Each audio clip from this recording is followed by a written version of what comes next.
What's going on, YouTube? I'm Shadow. Welcome back to the channel, and we are back on Call of Duty.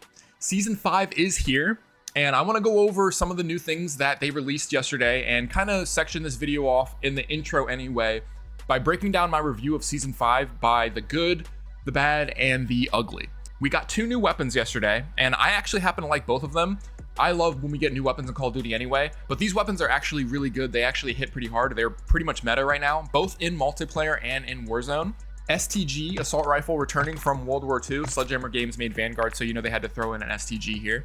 And then we have the new Static-HV submachine gun. It looks a lot like the FJX Horse, but it is different. Just going all off of rip, it looks slightly different. It is very similar to the FJX Horse in appearance, but when you're actually playing in game, I'll show you when you're out in the firing range, the gun is a little bit larger in real, like actual game life than the FJX Horse. The FJX Horse is a bit of a smaller weapon.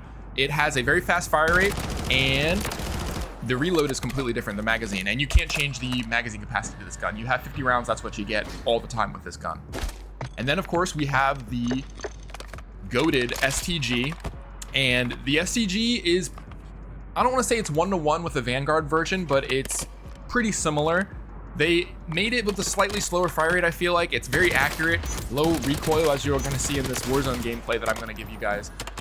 It's a very meta weapon. They did a good job with the way these guns actually turned out. Moving into more of the bad section, they added Superstore in the Uzbekistan, which already was kind of a bizarre move, but it doesn't play great. It just doesn't play great. I played it 3 or 4 games yesterday, and it just didn't play really that great. It's very campy, and it's not one-to-one to the Verdansk version. They added a bunch of little areas and safe spaces, if you will, just like they did whenever they reimagined any maps from Modern Warfare 2019, like Crash, for example.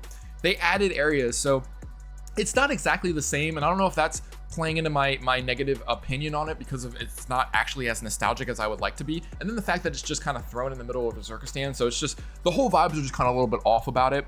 And then there was a new multiplayer map. I forget what it's called, but it seems like you're on a beach. I only played it one time, and I'm adding it into the bad section because I just didn't really enjoy the map layout the first time I played it. It wasn't really jiving with me the first time, but I am going to play it a couple more times. I'm going to play it on Search and Destroy, and I will update you on my opinions of that map. But for now, it's kind of in the bad section.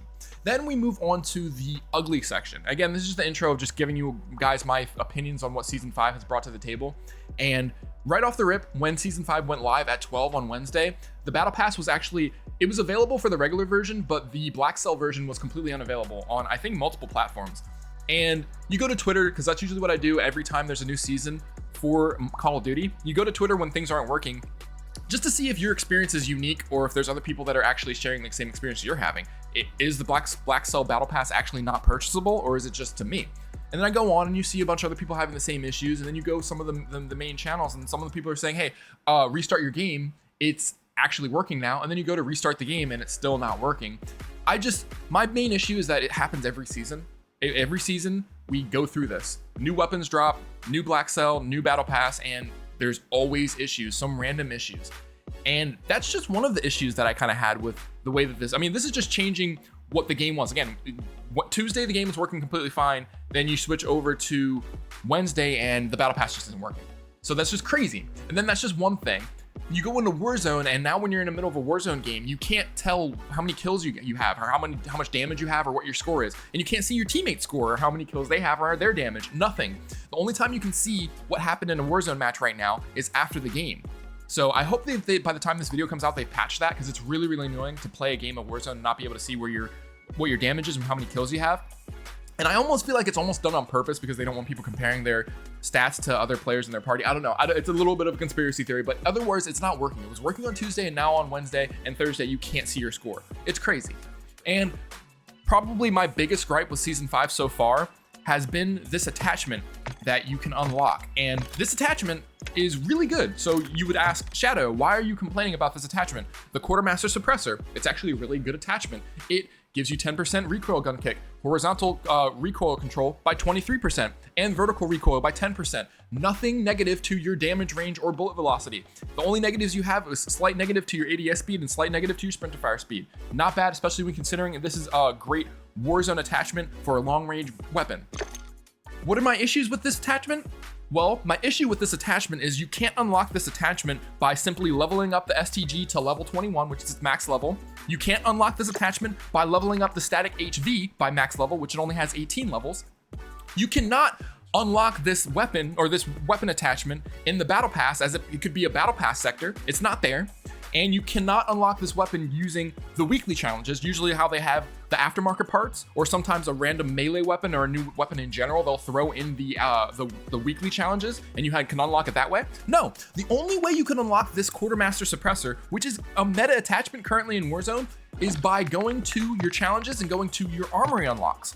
What are armory unlocks? Well, some people don't even remember what armory unlocks are, but armory unlocks were big when the game first launched. When you reached a certain level with your operator, you could actually unlock a whole bunch of vests, boots, kill streaks, equipment, and you could unlock them via armory unlocks. And the way you unlock them is you can actually do daily challenges. And you're gonna see why I'm so irritated with this. The daily challenges, they only give you 9 daily challenges, and that's 3 across each game mode.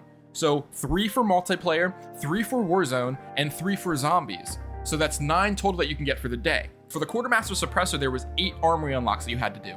But once you did the max for that, the only way to unlock it is by getting wins in either Warzone and multiplayer. I think you could probably get it by successfully exfilling in zombies as well, but I'm not sure.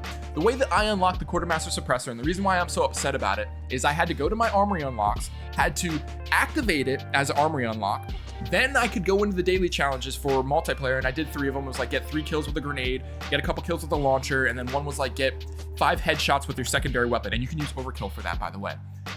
I unlocked those challenges. I had 3, so I had 3 out of 8, and I was like, all right, how do I unlock the rest of them? Then I had to get wins. And wins in multiplayer with skill-based matchmaking and EOMM is not impossible, but it's annoying. It takes a lot longer than you would think, especially when you're going for objective play and your teammates are just screwing off and whatnot. You know, modern Call of Duty. It's annoying. I don't understand why they didn't throw this attachment in a battle pass sector. I don't understand why they didn't throw this attachment as an unlock for one of these weapons that they added. You couldn't have it. I mean, shit, you could make the STG be 22 levels, and at level 22, you unlock this attachment.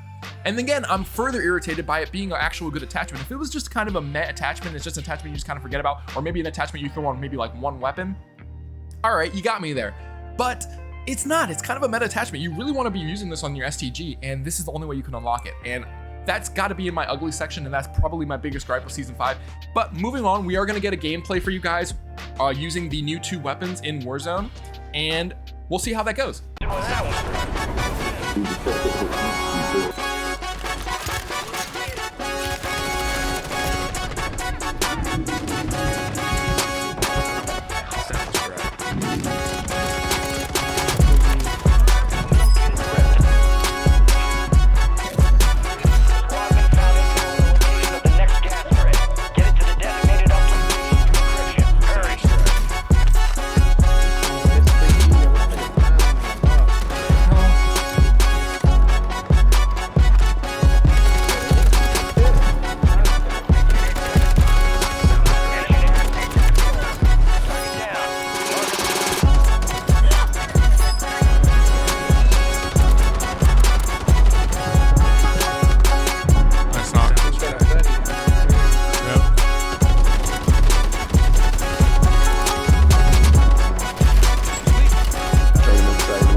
Let's go. That's the one.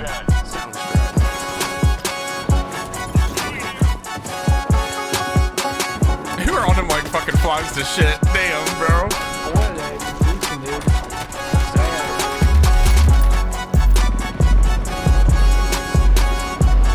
Nice.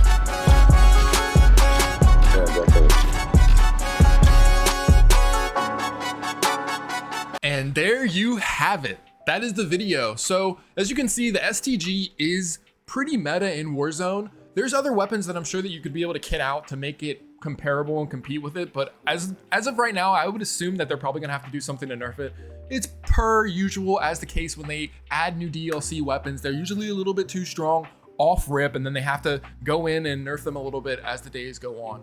Personally, I would like to see them actually buff some of the more weaker weapons, especially the ones that are like really low tier, to kind of compete with weapons like the STG. That would be really awesome. Overall, Season 5 is a mixed bag for me. I really like these weapons. I love them. I can't wait for the new weapons in the mid-season update, the spear and the compound bow.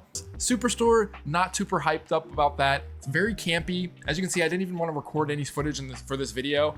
I will get some footage for you at some point on the channel with Superstore, I'm sure.